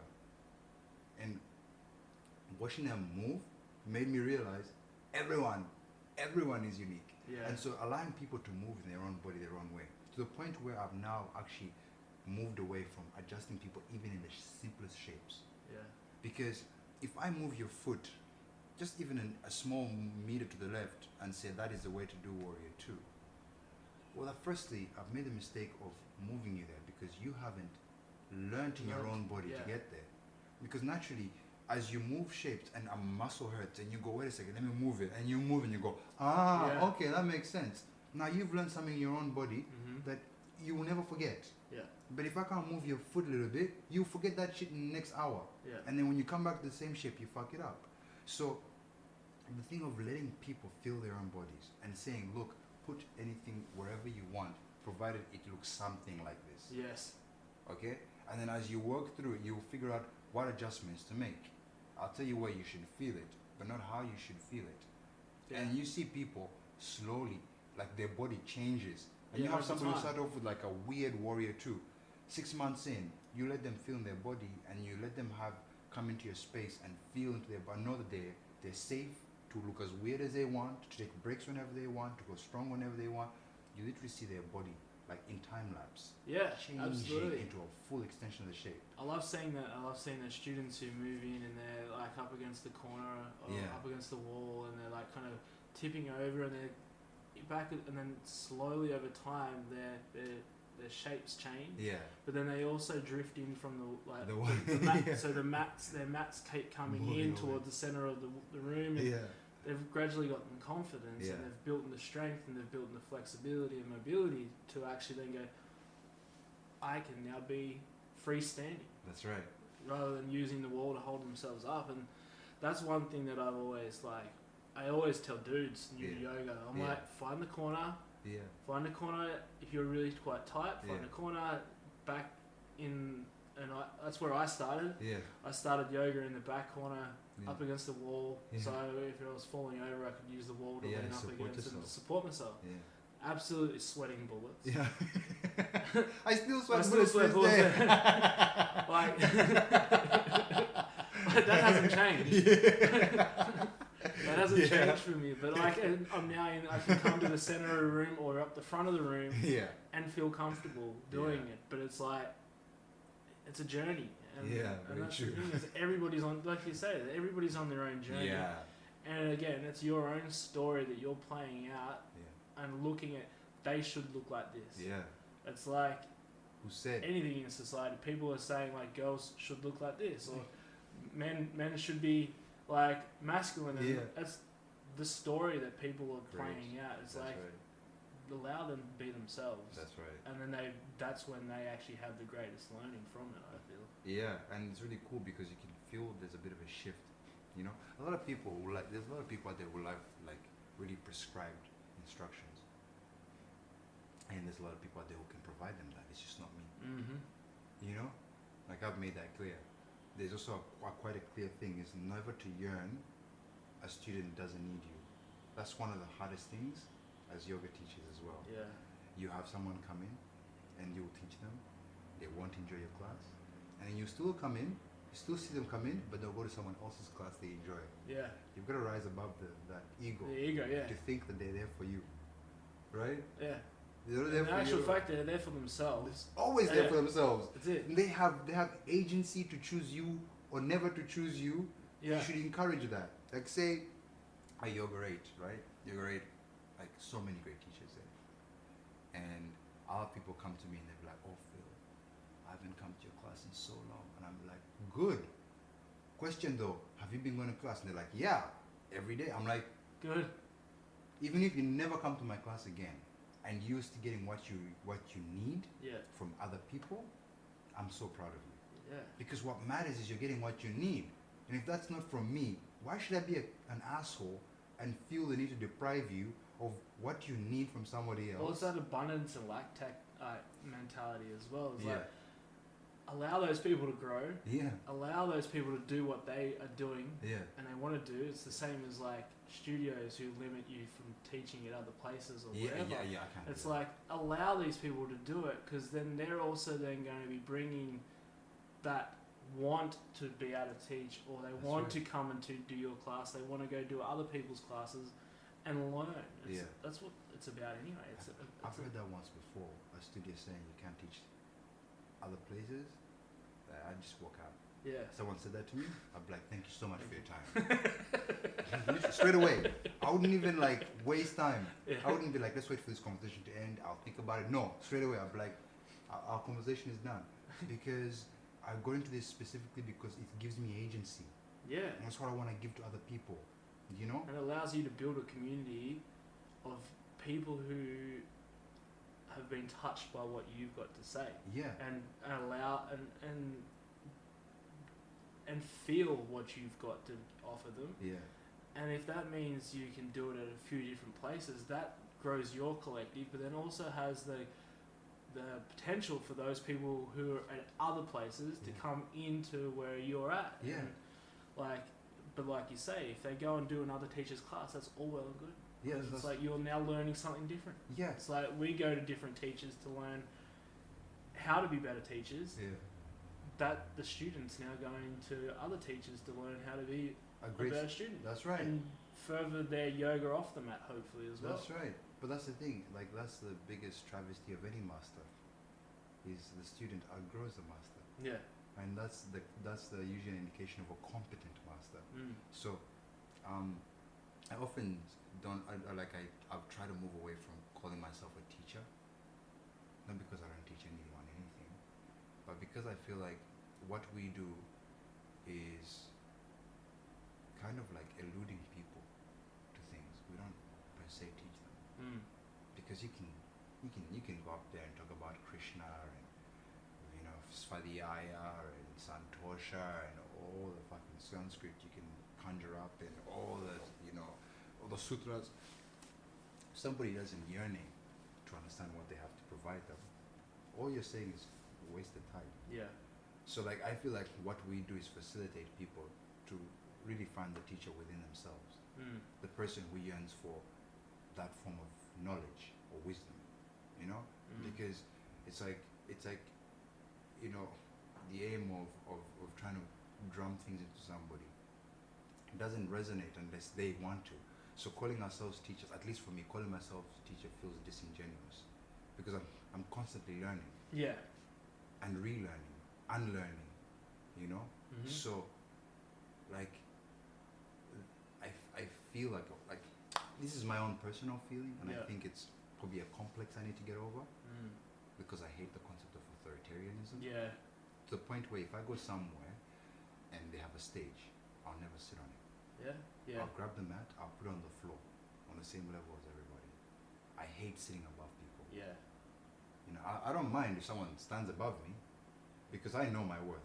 I know that standing above me doesn't change. I can get up too. If I feel threatened enough, I'll get up. I'll get up and sit up there. And look at you in the eye and go, okay, look, you made me feel uncomfortable, but hate the notion of sitting above people. Mm. I really hate it. I hate feeling like I am imposing myself on anyone. Yeah. Because too many times in life, men and women, do we get shit imposed on us. Mm. It's one of the traumas that happens over and over and over and over again. As a guy, your friends will impose shit on you. Let's go drink. You're like, but I don't really want to drink right now. Yeah. Or, or let's go do this sport. You're like, but I want to go surf on my own. Like, there's this culture in humanity where it's like forcefulness, it's been a thing. Women have probably suffered it way more, way more than we have, right? But the more I recognize this concept, the more I'm driven to just go, nah, it's not for me. Yeah. Yeah. Like, I've always taken the opportunity to recognize my environment and see what power dynamic I'm playing. Like, what's my body language? How does it infer on how people perceive me? Because even as a black guy, my whole life, there's many things I have to look out for. Yeah. So many things I can't walk like in any neighborhood, in this side of town with my hoodie up at a specific time. Because I've had cops call on me. Really? Yeah. Just walking in these neighborhoods. I'm a yoga teacher and stuff, but walking around my hoodie, if it be raining, pouring, sometimes I'll refuse to put my hoodie on. Only because I know where I'm walking. And I know the kind of threat that I provide people because of their own preconceived conditioning. Exactly, yeah. It's not their fault. It's the way they were born to That's think. the way that... It's just it's such a thing. It's like with the programming that... The unconscious... Yeah. The unconscious society that at the moment they've been programmed into thinking certain ways. Yeah. I think that the industry we're in and the people that we are around as our community and our collective are becoming a little bit more conscious to the fact of like what people and what society is actually pressuring us and told us what to do, rather than allowing us to think about what it is we actually believe in. Like it's like the Matrix thing. Yeah. You know what I mean? Yeah. It's like, oh, that person's bad. Like, why? Yeah. Why is it? Like, we start questioning all this shit. Yeah. And you're like, that's what my great-great-grandfather told me. You're like, but why? But why? Yeah, have you experienced it? Yeah. Like, have you experienced it and engaged it for yourself? Yeah. And it's his hatred stuff as well. Like, we could go down a whole wormhole. Yeah, here. it's like, a huge wormhole. it's like that's like 3 other podcasts. Yeah. But like, yeah. it's really interesting, that whole concept of power dynamic. Because when we're holding space, the way we speak, the way we hold ourselves, the way we look at people, really affects the way they experience what we have to offer. Mm-hmm. Absolutely. So when you're in a space and you're using words that are supportive, and you're using communication methods that indicate an openness for introspective communication. So it's okay if someone come at the end of class and go, you know what, when we made me do that warrior too, it didn't feel right. To make someone safe enough to know they can come to you and say that. Yeah. Because I enjoy when people come and say, that was a great class. Yeah, okay, thanks. I'm appreciative, I'm not dismissive. But I'd rather you come and say, hi, when you did that shape, I didn't quite feel right. Or when we were breathing, I lost connection. Like, how can we go about it? Yeah. For me, that means I've created a safe enough environment for you to come and tell me what you think didn't work. Yeah. And that's what I like. Yeah. I love it too. Because then you go, okay, cool. Constructive criticism. Yeah. That allows you to improve. And for me, I transfer that into every other part of my life. Like, if my friend hears me say something and go, hey, Phil, that's a crock of shit. I'm like, oh, yeah, really? I'm like, I really believe that shit. Like, I really believe. And they go, no, it's not true. Here's why. And now you know. And I'm like, now I know. Thank you. Because I'd hate for have a friend who hears me talk shit and just keeps quiet. Yeah. And just keeps hearing me, like, fucking my image up all over the place, repeating this lie or this just going on misinformation. Story, yeah, without going, sorry, that's not right. Yeah. Like, I don't mind being wrong. In fact, I celebrate the notion of being wrong because it's an opportunity to learn. But for me, the one thing I strive for most beyond everything else is to make people feel like they can communicate freely without judgment, or that we're here to talk about That's also a disease of our industry, Mm-hmm. where I'm here to do yoga, so I can only talk about good things. You know, this is gonna bring up good things. Yeah. That's not true. Yoga is most likely gonna bring up about The bad 70% shit. Yeah. You know, and then the rest is gonna be great. And then and that's the thing is like the shit stuff is where you learn to then potentially break that shit stuff Correct. and build it into the good stuff. Correct. We can't always be sunshine and roses whenever you like. No. It's not always rainbows and unicorns. No, man, you get into a pigeon pose and you slept badly the night before. Yeah. You had an argument with your girlfriend. Man, that's the worst pigeon pose you've ever been in your life. Exactly. Because not only are you feeling like shit physically, Yeah. but your mental space is somewhere else as well. Mm. And that's the thing, being able to connect the physical and the mental state. Because you can come in with a bad body, but come in a good mental state. Mm. You can come in the shittiest mental state, come in with a good body. Or come with both congruent. But being able to realize, like, what state is my body in today? Mm-hmm. Alright, great, I've now logged that shit. Now, what state is my mind in today? Alright, great, I've logged that shit. Now, what state is my interaction like today? Yeah. Like, how have I been interacting with the world around me today? Because those three for me are like a good way for you to gauge what it is you need. If your body feels like shit, you need to go get some physical rest. Like Mhm. literally sleep or lay down all day and do nothing. Yeah. If your mental health is shit, get away from people or go and find the people that can assist you think about these things. If the way you interact with people is like a dickhead, then just start changing incremental things by going, hi, how are you doing? Can I help? Who are you? And It's such a great way, and they're three good points to actually even take out anywhere. yeah, Anywhere. Outside or inside the yoga studio, for Yeah. anybody listening, that's yeah, three ways that you could actually just implement into your life and Yeah. just being in check with what yeah. the internal language is happening. Because it was really interesting when you told me to think about that. Yeah. I was like, man, we're so connected. Because that's like my motto. Those are the three things every day. Because I can't control if I wake up and I'm a great meditator today. I can't control whether I'm going to be a good practitioner of asana. I can't gauge any of this shit. But what I can do is go back to it and go, how does my body feel? Yeah. And then honor it. Like, if you have something to do today and your body feels like shit, honor your body. Because if you go and do that thing, you may be out for 3 weeks. Yeah. You know? Exactly. Yeah. And if you have a commitment to make and you see somebody but mentally you're completely finished, let them know, I am mentally finished. If you want, you can come to me, but I can't leave Yeah. because I'm not there. I've literally like had those experiences, like you have those huge weeks where it's just been energy expenditure, energy out, Yeah. and then you're like, a friend wants to catch up, and I'm like, look, I don't want any human time right now. And they're like, what? I don't want to see any humans. Yeah. I just want to be me on this couch. Yep. That's it. Yep. I have Under a that dog, blanket. so I'm lucky like Yeah. that. You know, just sit there with my dog, or I go for a walk, like an endless walk with my dog. Yeah. And she doesn't talk to me. She just looks at me. Like, we're going that way. I got you. We're going that Yeah. way. That's all she does. Yeah. And I'm like, yeah, beautiful girl. We're going that way. You just lead the way, you know? And that's what you need. Yeah. But then I think the hardest one in those three to keep track of is how you've interacted with Absolutely. your environment. Because often we assume that our interactions can be reactive, not proactive. So figuring out, like, have I been responding to people reactively? Have I been going, yep, here's a response, or here's, because I have to do it.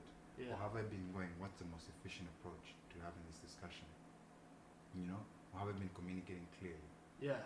And you can, like, it's happened to me a few times in the last, because I've been repeating this process for a long time now. But last week I was having a situation where, I don't know, like 2 weeks ago, where I went away with Rage. And then I was kind of rushed in time, public transport failed. She lent me a car, I went to get my kid. I had to go back to get her. And things just kind of, like, just very poor communication both ways. And when I met her, we were quite at odds, you know? Yeah. And I went back to the old age thing of thinking about how I can repair, how I can fix what she did wrong. And then I cut myself off straight away. I was like, wait a second, right? It's not your job to fix her. Yeah. It's your job to fix you. You. Like, this went right, not because of just because of her, but because of you. And you embody, like, you inhabit in this home That's what I call my body. It's a home. The first and last one. You Yeah. know, like this brick shit doesn't matter to me. You know, I need to really like curate this home because I can take this one anywhere. And I Yeah. can't leave it, or at least when I'm sleeping or meditating. But otherwise, I'm always in it. You know, I'm either a prisoner or an inhabitant. Such a good out. Yeah, it's such a great way of looking at it. Yeah, so I have to make that choice. And then immediately I started thinking, okay, fuck, I'm not going to talk about in my mind this dialogue about what did Rachel do wrong, what did she do wrong, what did she do wrong. No, she's a human. She has every right to do things wrong. But that's not my job to fix. I can voice and say, when you did this, it made me feel like this. Yes. I'm not going to say, you need to change that. Because first he gets her into a defensive state, Yeah. like any human being. Because someone says, you need to do that, you're already being attacked. You are. Yeah. Because you think it's a thing about who you are, and when people attack who people are, they have no choice but to get into a state of defense. But it allows me to truly work on myself Yeah. and then go, okay, I haven't been communicating properly. It's important you apologize, but you apologize for the way you communicated, and then mention how you're going to resolve your end of the deal. Yeah. So you come to the conversation going, all right, when we had that discussion, I shouldn't have dismissed you. When I said this, that was a poor word choice. When I communicated, perhaps I should have done this. And it's important that so it's when faced with a situation where I'm at odds with somebody else, the conversation is not about them. Yeah. It's about me. Yeah. The whole time it's about how can I change, how can I do this? Because then I'm not shifting ownership on change onto you. It's about how I can fix myself. And if I'm working on this and then you still choose to go, no, it's your fault, and I'll be like, oh, okay, so you don't want to work on yourself. That's your problem. Yeah. I'm going to work on this. And the next time we encounter the same situation, I now have things like markers to remind me that I'm about to enter that state. Because now I go, oh, wait a second. This is. I'm getting dismissive. Yeah. I'm getting to that state where I want to dismiss her. And I go, no, don't dismiss. I'm like, I'm feeling dismissive right now, but like, what is the issue? Am I not communicating properly?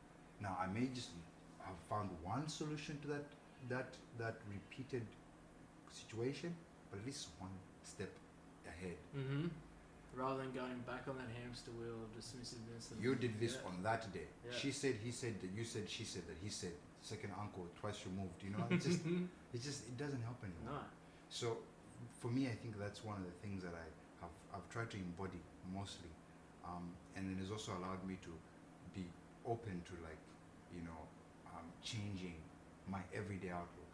You know, remembering that I don't have an obligation to be a perfect yogi. Yeah. I don't have any obligation to be a perfect parent or the perfect friend, but I have to do my best to be different from the person I was yesterday. Yeah. Or 10 seconds ago. And even if it's the smallest thing, like, I swept my floor today, that's a win. Yeah. You know? It's celebrating those small wins. It's Yeah. like, I speak about it so much. It's just like we get so caught up in trying to get to the big picture, or just trying to make everybody happy. That's right. Making, like, going for the next best car or the next best house. Yeah. But then, yeah, like, just enjoying, like, cooking yourself a nice meal, or even just having food on the table. When's the last time you looked at your calf? Literally, when's the last time you picked your leg up and just had a good long gander at your calf? And my calf. Yeah, any part of your body Yeah. that you rarely ever view. This is one of the things I tell to people. Your body, like, there's a whole side There's a whole back you that you never see. Yeah. You never see it. It exists, but you never see it. Other people have a beautiful view of it. In fact, some people probably admire it. Yeah. Other people probably think, what a weird life, But there's a whole side of you never see. Exactly. And there's the sides of you that are right in front of you, but you never take the opportunity to appreciate. You never take the chance to just look at your hands and go, wow, there's all these lines. What are these lines? Let me look closer. Let me grab a magnifying glass. Yeah. And I often do that with my son. We really just observe each other or observe ourselves. Your loved one, sit in a nice sunny room, grab nice warm things, and just literally just start to map each other's bodies and go, what is this? Aha, you have a freckle there. Yeah. Oh, you learn so many different things, Or Yeah, it's like one of my favorite things. Like, like our bedroom upstairs is just full of natural light. Yeah. In the morning, or most of the day, and you can lay there and just literally just look at each other and just look at the curves, look at everything. Yeah. And it's just a beautiful way of connecting That's without right. even having to touch Talk, someone. or even talk. Yeah, Just viewing yeah, and noticing somebody, like truly noticing them, yeah, like observing the moment they're in and who they are at that very moment. Because you'd agree, from day to day, you wake up looking different. yeah. And so does she. And acknowledging those things are really important, but even more importantly, acknowledging them in yourself. Because we're so good at observing other things, but we forget that you're inhabiting something. Yeah, you're still in this In this home. bag of skin. We need to call yeah. it home. Yeah, Every time I tell people like coming out of Shavasana, I'm like, come back. I've been using physical body, but now I feel this overriding sense to say, come back home. Because the more you associate the word home with our bodies with people and remove it from this material stuff, the less people actually feel threatened by the concept of loss. yeah. It's funny, and it's also like this saying of home is where the heart is. It's right already It's right in here. there. You're in it. That's right. You're in it. You're in your home. That's it's right. like your home is where your heart is, and Yeah. wherever you go, it's literally there. It's like, yeah, people have like 4 holiday homes. Which one is your home? Like, honestly, like they have 2 houses they live in part-time, they have holiday homes. I'm grateful for their success. I'm a champion for success. But you've got 4 homes, 3 of which you never live in. And then you walk past and somebody asks you for like a couple of dollars and you can't drop a coin inside a cup. These are the people for me that I find confusing. Not probably because I've never owned such things or wanted to maintain them. But I wonder what would happen if these people who own 3 homes they never live in, have a great home they live in, but aren't able to give to people who have less. I wonder what would happen if they lost the supposed notion of home. Where would they go? See, I know what it's like to be at the very bottom. So if you give me $1 billion and I lost it all, I know what it's like not to have any money. But if you've been born with $1 million your whole life and you don't know what it's like not to have shit, the moment you find yourself in a place with nothing and your association of ownership, sorry, not ownership, but your worth, that's the word, is based on what you own, mate, life is hard. Yeah. It must be really, really hard. So for me, I always think like graduating into this concept of embodying this home is really, really important. And sharing that with our students to love themselves. Absolutely. Body image stuff. Like there's no, like it's one of the things that Instagram, like, is probably doing better at now. But it's hard to move away because people love aesthetic beauty. There's no design, there's no getting away from that. We all love things that look aesthetically beautiful, and aesthetic beauty is dictated by society's norms. So you go to a certain culture, a big-breasted, big-hipped woman is what they go for. She's got birthing hips. That's what they like. First world societies, you say the opposite, right? So based on what society's notions are, but I think trying to make sure that people realize before they leave a space that you're holding, that their bodies are perfect the way they are. Absolutely. And to celebrate that stuff, because I've seen people who are overweight who could hold a handstand much better than I can. And I've seen people who are skinny as hell who could hold their body up for a couple of seconds at best. Yeah. So it's one of the things that's hard in yoga, being able to separate the fact that you've done yoga for a long time, and so your body's turned into this like efficient machine. So we do look aesthetically good because we've been doing yoga for a long time. We take care of ourselves, and so it can be a bit of a contradiction for some people. Yeah. To hear saying when you're not the preferred concept of beauty in your society, and then somebody who is the preferred concept of beauty tells you you should be happy in your body. That's I think the hardest challenge, because we mean it when we say it, but we don't look it. Yeah. So sometimes it can come out as a contradiction, when you actually genuinely mean it. And that's where our communication throughout the theming of our classes becomes important. Yeah. Because you can't just say at the beginning or the end. You have to embody it throughout the class. You have to be the kind of person who says all that shit every day, all the time. But it's hard to be because that's not who you are. Absolutely. But anyway, man, we could talk for hours. Let's wind it up with Yeah. 3 things you would love to tell your younger self. I'm sure there's a few things that you'd like to Yeah. potentially. Yeah. It sounds like it's been a massive journey. It has, man. I feel like I've been talking forever today. Loved it. I'm just been enthralled. So yeah, Thanks, 3 man. things that you'd love to tell your younger self that could essentially shape his journey. Be patient. Love more. And I'd have to say, try and plan. You know? Yeah. Because planning is really, really important. It's like in your mind, even to just say, I want to do this thing in one day is really important. I only recently learned how to do that like very recently. I think it's because I've always feared that certain things would never happen for me. So I'm also working through my own traumas. Absolutely. Because I have PTSD. Yeah. So I have my dog as part of the reason, and I refuse to have medication. So CBD is my thing. And so for me, it's like I wish that person, even though I think I've been patient enough, just telling the younger me to be patient and to love more, like to really like love shit more, like just to love, because there's just never enough. Like even the times when I felt like I just couldn't love anything, just try and love yourself, you know? Try and find a way you can share some care for other people, nurture something one day, water a plant, you know? Yeah, absolutely, anything. Yeah. It's like, that's like these guys. These are my.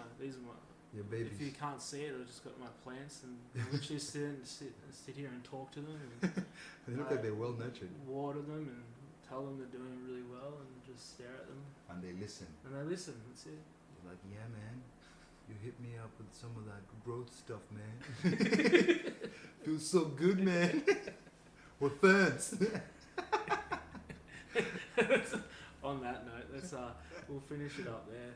Brother. Thanks, man. Thank you so much. Pleasure, my man. Where can anybody come and meet you, experience one of your classes, or get in contact with you? And Midnight Yogi Instagram. Yeah. I'm just like yourself. Clearly, men who are kindred start the same thing. I would also say vulnerable men, which is very much like, you know, what we're doing here, which is about, you know, opening up vulnerability as a strength for men. And holding space. So for me, it's mostly about just having places where guys can sit and talk about things like, you know, sexuality, crying, specific topics that are generally no-goes for guys. Yeah, that's great. Because if you make it too generalistic, guys can sidewind and end up somewhere. But if you state, we're going to talk about crying today, then men know they have to address and talk about it because it's an important aspect of us. Where are you doing that at? At the moment, it's quite pop-up kind of thing at friends' houses, quite informal.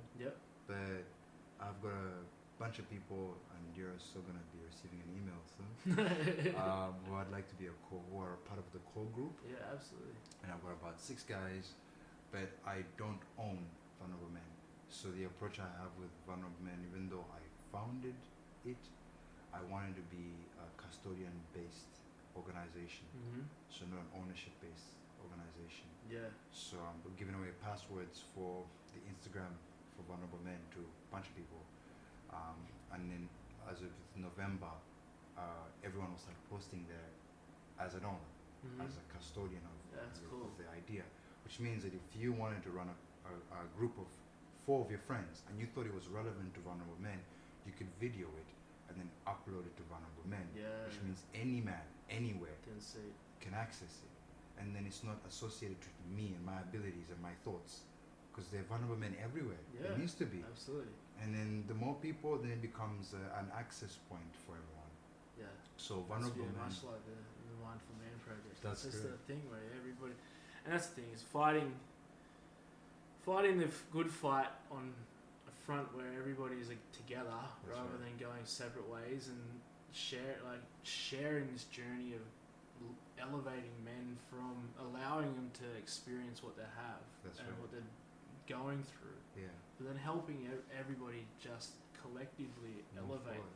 That's right. We get to know like what it is to be a man, because that's a shifting definition, and it's up to us now to be able to create a definition that is a betterment. It's kind of like that, how the feminism movement came through for the women, and they really found an identity to who what a female was. Yeah. It's like almost finding that Feminine within the man.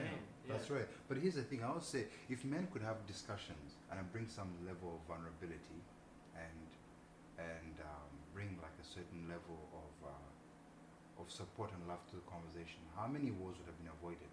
Yeah. It's Like honestly speaking, like if you could have two people arrive and go, "Yo, man, you've killed a lot of my people. I've killed a lot of your people. Shit's gotta stop." And like it makes me sad. Does it make you sad? Yeah. Shit, you've been crying last week. Yeah, I was crying last week too. When like we killed each other for hours. You know, it's like if they really had discussions like this, if instead of the United Nations we had vulnerable men conversations. You know, I know. how many? At least this is altruistic thinking. You know, and I think it's that concept of being able to say, I'm going to be a little bit exposed. You know. And that's the thing, being vulnerable creates a bit of exposure. You feel open and you feel like I could die. But once you've gone through, you realize, no. And even if you did, it only lasts a short time and then you're gone. You know? So I'm like, fuck it. The fear of death or the fear of ridicule or the fear of judgment doesn't matter to me anymore. Because if I could change the perspective of one man or save the life of another man, then fuck man, I've done what I was meant to do. You know? Yeah.